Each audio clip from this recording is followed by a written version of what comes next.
할렐루야. 네, 이번 한 주간 또 하나님 은혜 가운데 잘 살아가셨습니까? 네, 오늘 또 주님의 은혜와 사랑이 넘치시기를 간절히 소망합니다.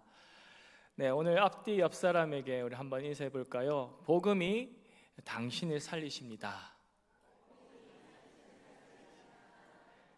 네, 감사합니다. 지난 주일에 우리 10월 27일 또 종교개혁 주일로 기념하며 또 돌아보고 또 한국교회 교단을 초월하여서 연합하여 200만 연합 예배를 또 기도를 뜨겁게 우리가 기도를 했습니다. 온라인으로 참여했지만 은혜는 컸던 것 같습니다. 그리고 제 인생에서 더 감사한 것은 모이는 것도 중요하지만 정말 궁금했거든요. 우리 7, 80년도에 한국교회가 뜨거운 부흥동에 현장처럼 이 서울에 다 함께 모여서 한 마음으로 되었다는 것도 감사하고 또 온라인으로도 함께 했다는 것도 감사했습니다. 오히려 그 현장에서는 제가 없었지만 이러한 역사적인 순간을 이 12.7 잊지 못할 것 같습니다. 여러분도 그러합니까? 네, 마치 2002년 월드컵 응원 열기보다 더 뜨거운 예배 그리고 기도 기도가 제가 목도하고 있는 모습이 너무 감격스러웠습니다. 이러한 감격은 교단을 초월하여서 성령의 역사임을 믿습니다. 성령의 강력한 역사가 그저 한 예배 한 날로만 기억하는 것이 아니라 우리의 믿음의 신앙이 더욱더 성장하기를 원합니다. 그리고 이 복음적인 역사가 저와 여러분의 삶 속에서 함께 역사하시기를 간절히 소망합니다. 올해로 종교개혁은 507주년을 맞이합니다. 그래서 종교개혁을 생각해 보면 항상 저는 이제 성경책을 읽는 부분이 있는데요. 그게 바로 로마서였습니다. 로마서는 사람들을 변화시켜 이들을 거듭할 뿐만 아니라 바꾸도록 한 성경의 서신서였습니다. 또 로마서를 읽고 변화된 사람들이 가운데 있는데 벌써 20세기 복음주의자였던 존 스토트 목사님도 이렇게 말씀했습니다. 로마서가 나에게 가져다 준 기쁘고도 고통스러운 도전들은 로마서와 나 사이에 애증관계를 만들어냈다라고 또 고백을 합니다. 또한 500년 전에 이미 두 사람을 변화시켜서 교회를 완전히 변혁하도록 이력한 것도 있지요. 그분이 바로 마틴 루터, 존 칼뱅입니다. 이 로마서 1장에서 루터가 읽어낸 돌파구로 독일과 또 유럽 전역의 복음이 회복되고 종교 개혁으로부터까지 이루어진 역사가 있었습니다. 어떻게 보면 이 믿음의 가장 기초 또 복음의 기초가 깊이 정리해 놓은 성경이 바로 로마서입니다. 그렇다면 이 복음이라는 것이 무엇일까요? 기독교의 핵심 메시지는 예수 그리스도의 복음입니다. 복음은 좋은 소식이라는 뜻을 가지고 있는데 기독교가 전하는 이 복음은 시대를 초월한 가장 좋은 소식이기도 합니다. 바울도 기꺼이 종이 되어 영화롭게 하려는 이 복음이 이것이 무엇이길래 이것을 나누기 위해 모든 것들도 잃고도 기뻐할 수 있었을까? 그것은 바로 복음 문자 그대로 좋은 전령이라고 합니다.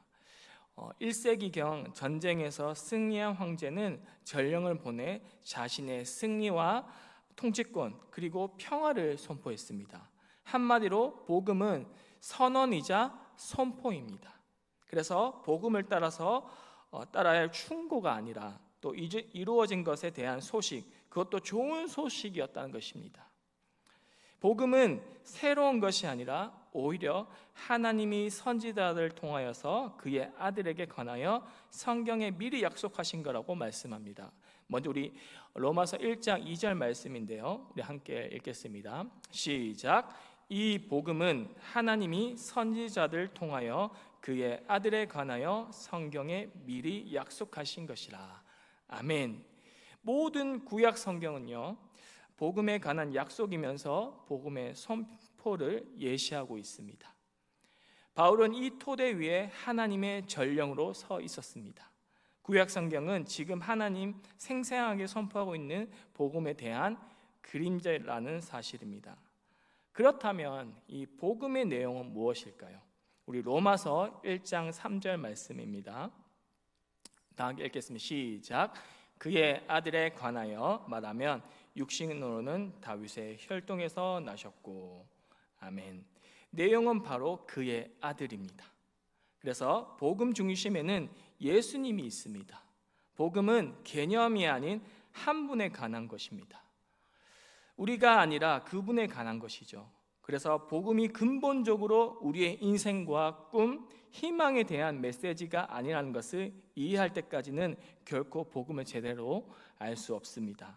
복음이 우리에 대한 것이 아니라 사람이신 예수님, 하나님의 아들 관한 선포이기 때문에 우리의 인생과 꿈, 또 희망도 새로워지는 것입니다. 그래서 우리는 다시 질문합니다. 복음은 무엇인가라는 대한 질문이 아니라 복음이 누구에 관한 이야기인가 라는 것입니다. 첫 번째로는 복음은 예수 그리스도는 완전한 인간이었고, 또 두 번째로는 성경에 약속한 성취하신 분이었습니다. 그리고 예수님은 신성을 지니셨고 죽은 자 가운데서 부활하시고 능력으로 하나님의 아들로 선포되었다는 것입니다. 우리 로마서 1장 4절 말씀 또 함께 읽겠습니다.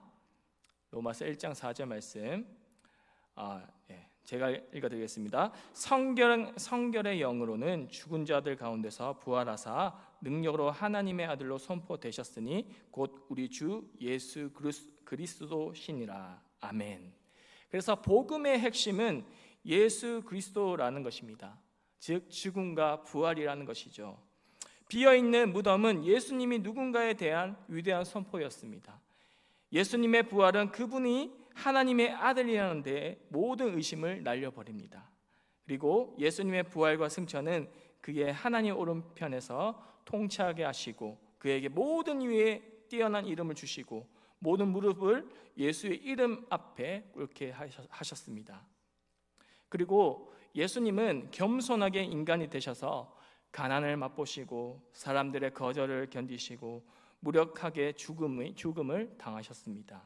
그래서 그의 부활에서 우리는 그가 하나님의 아들이라는 사실뿐만 아니라 이제 통치권을 가진 하나님의 아들임을 보게 된다는 것입니다. 그러므로 예수님은 우리 주님, 즉 하나님 자신이기도 합니다.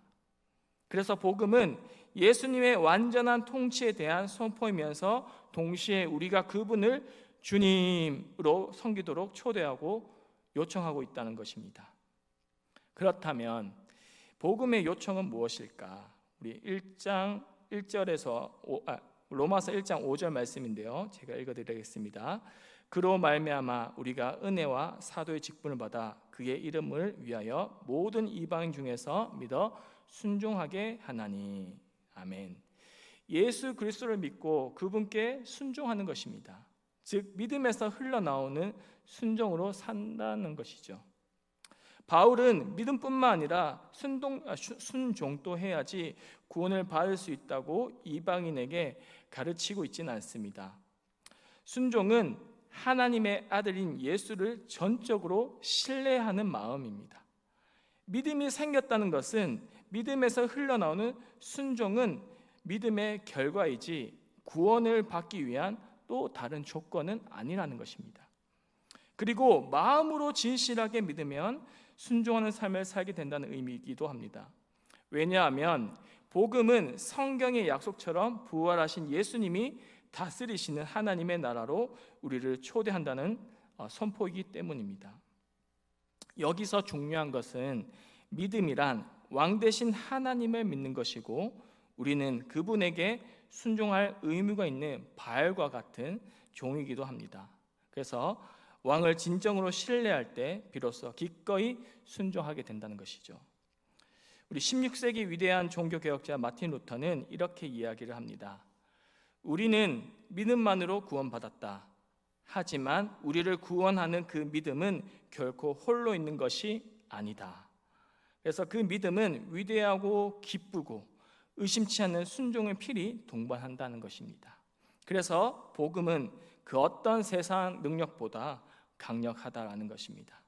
그리고 바울은 부끄러울 만한 이 복음을 창피해하지 않았습니다. 우리 로마서 1장 16절과 17절 말씀 함께 읽어보겠습니다.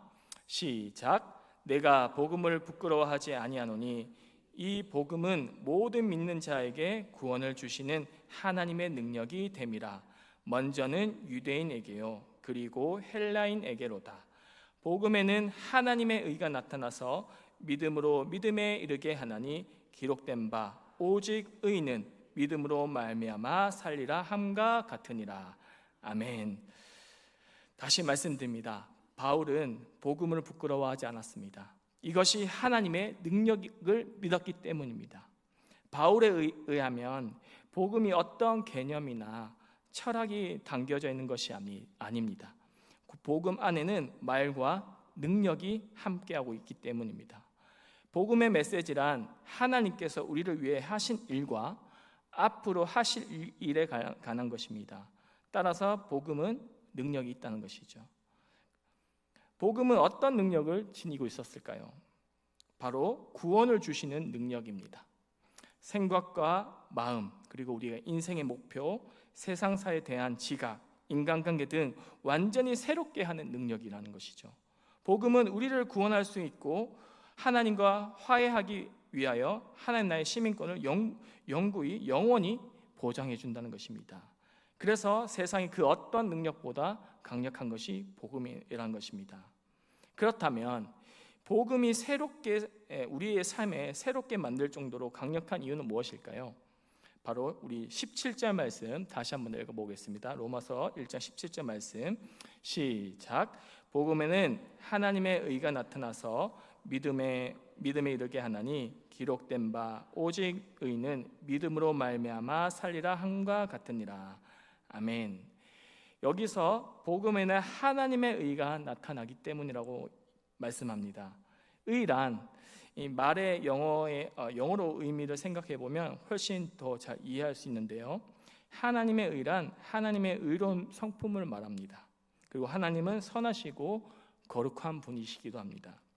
NIV 성경을 보니까 처음부터 끝까지 믿음에 의해서라고 번역합니다. 영어로는 by faith from first to last라고 하고요. 또 ESV 성경에 보니까 믿음으로부터 믿음을 위한 이란 또 번역을 하고 있는데요. 더 정확하게 번역하기도 하죠. 즉 하나님의 의는 하나님의 아들 예수 그리스도를 통해서 복음이 성취됨으로써 나타난다는 것입니다. 그렇다면 복음은 바로 예수님이라는 거죠. 그래서 우리는 복음으로 살아가는 것이 무엇일까?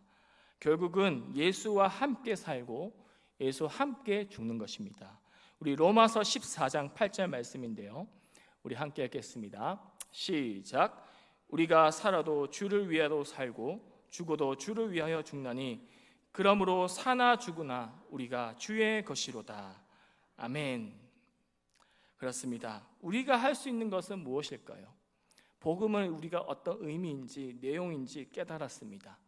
우리가 가장 쉽고 또 가장 쉽게 접할 수 있고 또 어려운 부분이 있는데 그것이 무엇이냐니 바로 회개입니다. 회개하고 예수님 마음으로 살아가야 된다는 것입니다. 진정으로 우리는 인격적으로 예수님을 만나야 된다는 것이죠. 우리 사랑하는 성도 여러분, 매일매일 우리 예수님과 함께 동행하며 살아가고 있습니까? 정말 예수님을 인격적으로 만났습니까? 점점 다시 질문하겠습니다. 진짜 우리 예수님을 인격적으로 만나셨습니까? 네. 진정으로 예수님을 내 마음에 있어야 성령님이 하나님 뜻대로 살아갈 수 있도록 인도해 주신다는 것입니다. 그렇게 하려면 우리가 해야 할 최소한의 노력은 또 최소한의 우리의 행동은 회개라는 것입니다. 사도행전 2장 38절을 보니까 제사함과 회개함으로 성령의 선물을 받았다라고 역사가 2장 38절에 나옵니다. 마찬가지로 우리가 하나님 앞에 회개하는 것은 하나님이 주시는 선물로 성령님이 죄인의 마음에 역사하신 결과 그 마음의 변화를 일으킨다는 것입니다. 우리의 마음은 세 가지로 나눠져 있는데요.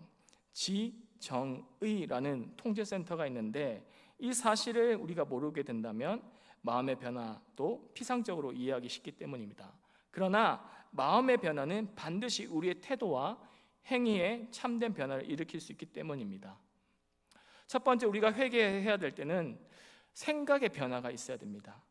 회개는 하나님 말씀이 진리임을 인정하고 자신의 죄를 인정하는 생각의 변화가 포함되어 있기 때문입니다. 두 번째는 무엇입니까? 감정의 변화입니다. 나의 죄악의 진심으로 인정하면 진정한 뉘우침과 부끄러움이 생긴다는 것이죠. 심지어는 자신이 한 일에 대한 증오도 느낄 수 있습니다. 마지막 세 번째는 행동의 변화입니다.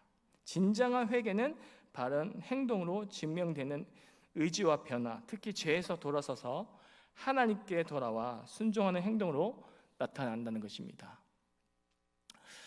잠깐 제 이야기를 하겠습니다. 혹시 저의 모습을 보면서 조금 달라진 점이 보입니까?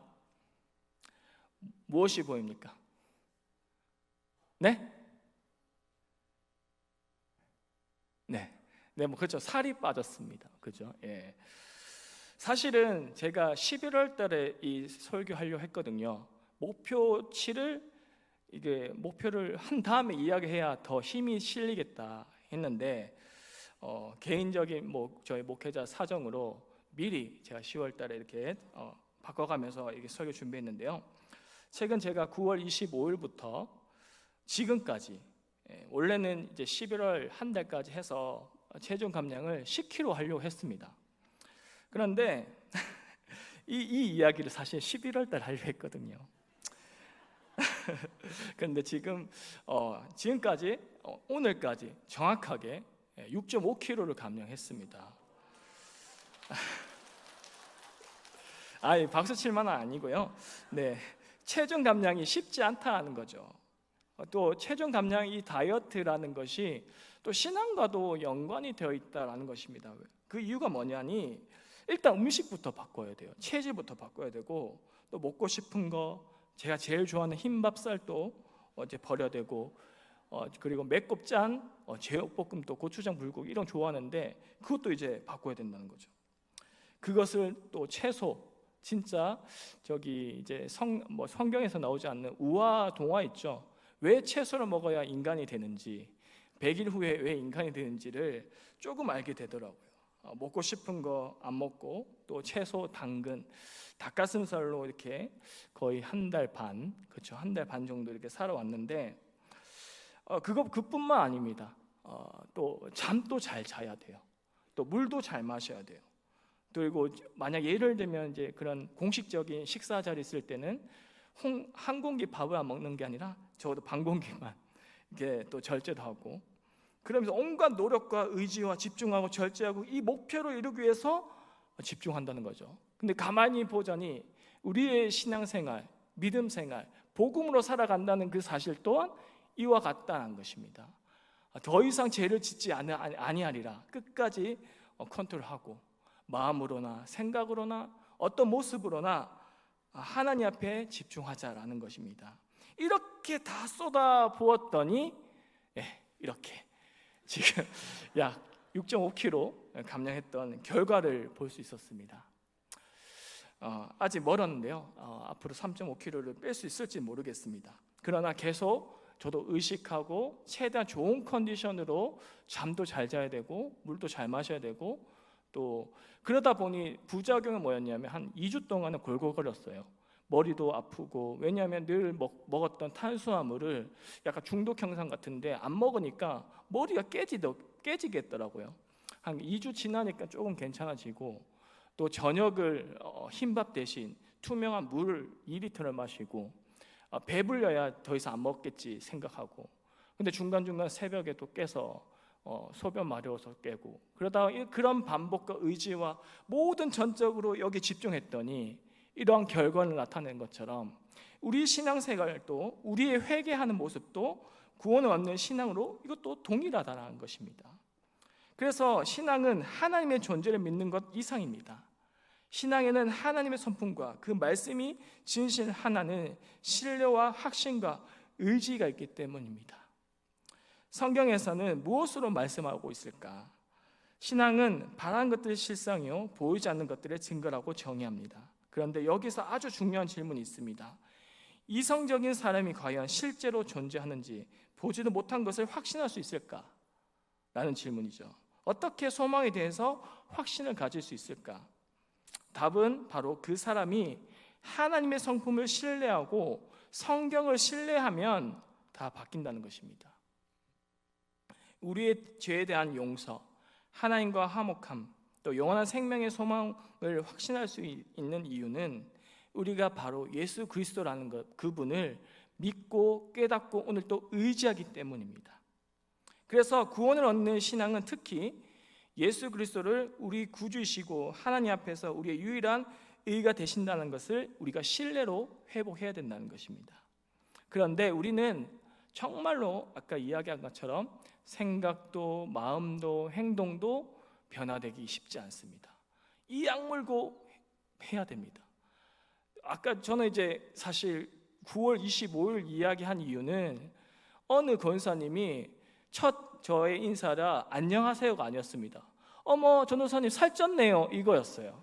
근데 그게 사실은 기분이 나빴다는 것이 아니라 다시 한 번 더 깨워주는 메시지로 저는 받아들였어요.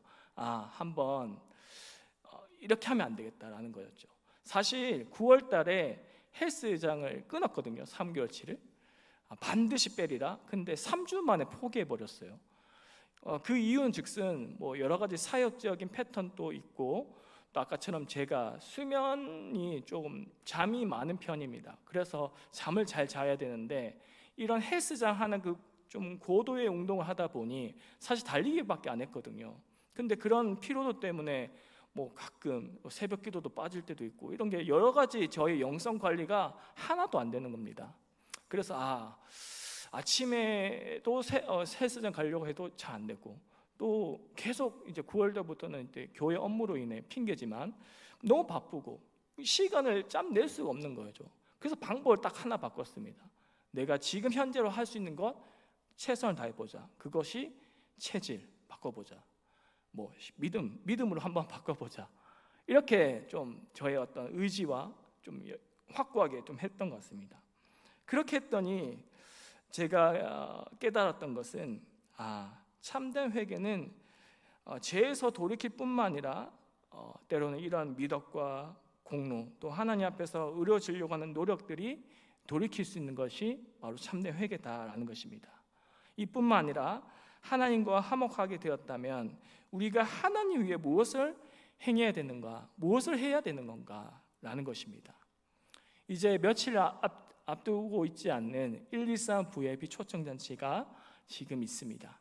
이제 며칠 후면 우리가 123 VIP 초청잔치가 저도 횟수로는 이제 3번째, 뭐 4번째죠. 작년에는 봄에도 하고 가을에 했고 또 올해는 이제 가을에 한번 이렇게 하고 있는데 정말 열심히 내시는 우리 권사님들, 우리 중앙전도대, 마을전도대 보면서 많은 도전을 받았습니다. 그뿐만 아니라 지난 주일에 김양실 전도사님 오셔서 또 이제 하루에 한 번 전도하자, 1년 365일 전도하자. 전도하는 게 입대는 게 힘든 부분이 있다면 몽골이라도 이렇게 물품에 남겨주면서 전도하자. 그러면서 생각이 우리가 깨어졌잖아요. 복음을 전한다는 것은 말로 전해야 되는데 말로 전하기 쉽지는 않고 그런 방법으로 어떻게 해야 될까 했을 때 그런 제시를 했잖아요. 그런 모습을 보면서 이것 또한 하나님의 역사고 하나님 다양한 방법으로 지혜로 역사하시구나라는 것을 깨달았습니다. 그런데 계속해서 우리가 깨지지 않는 것은 회개를 하지 않기 때문에 복음대로 살지 않기 때문에 우리가 그대로 있는 것입니다. 저도 최대한 더 열심히 노력을 해왔지만 아까처럼 헬스에 실패했고 올해도 사실은 목표가 반드시 빼리라 했는데 실패의 연속이었습니다. 8월 달까지 몸무게는 절대 줄어들지 않고 계속 찌고 하는데 그럼에도 불구하고 계속 방법을 찾아내고 어떤 의지를 어떻게 해야 드릴까 했을 때 바꾸자는 거예요. 그게 그 체질 개선이 바로 저는 회개라고 생각했습니다. 이전에 있던 생각, 이전에 있던 마음, 이전에 있던 나의 옛 행동들을 바꿔서 하나님이 가장 기뻐하시는 마음은 무엇일까? 하나님이 가장 기뻐하시는 생각은 무엇일까? 하나님이 가장 기뻐하시는 나의 행동은 무엇일까? 나의 삶은 무엇일까 했을 때 답은 하나입니다. 전도와 선교인 것입니다. 사실 1027 우리가 연합 집회를 했지만 가장 중요한 그런 우리가 차별금지법으로 통과를 하지 않기 위해서 기도와 회개 운동을 했습니다. 그것이 우리가 기초라는 것입니다. 그저 우리가 1027에 회개했던 것으로 끝나는 것이 아니라 매일매일 우리가 성령 충만하려면, 복음으로 살아가려면 하나님 뜻대로 살아갈 줄 믿습니다. 이것이 우리의 사명이고 복음으로 살아가는 여러분 한 사람 한 사람 되시기를 간절히 축복합니다. 이제 얼마 남지 않는 123 VIP 초청잔치가 하나의 이벤트가 되지 않았으면 좋겠습니다. 교회가 참 좋았고 기쁨과 행복이 넘치고 또 나 한 사람이 예수님 때문에 이렇게 변화되었다라는 간증이 넘치고 고백이 있고 또 하나님 앞에 찬양이 넘치는 이곳이 경주중앙교회가 되기를 간절히 소망합니다. 이렇게 우리가 준비하고 나아갔을 때 무엇보다 교회 문턱을 줄여야 된다, 낮춰야 된다 이런 생각이 아니라 나 한 사람부터 복음으로 살아갈 때, 나 한 사람으로 예수님으로 충만할 때 비로소 그때부터 시작한다는 것이죠. 예수님으로 충만하게 살아간다는 것은 우리의 죄성은 계속 계속 변화되지 않습니다. 그 죄성을 줄이기 위해서는 반드시 우리가 해야 할 행동은 회개밖에 없다는 것이죠. 그 회개가 나의 생각도 바뀌어야 되고 나의 마음도 바뀌어야 되고 나의 행동도 바꿔야 된다는 것입니다. 쉽지는 않죠. 그러나 그런 애씀과 노력 끝에 비로소 하나님 나라, 하나님의 자녀다운 저와 여러분 되시기를 간절히 소망합니다. 함께 기도하겠습니다.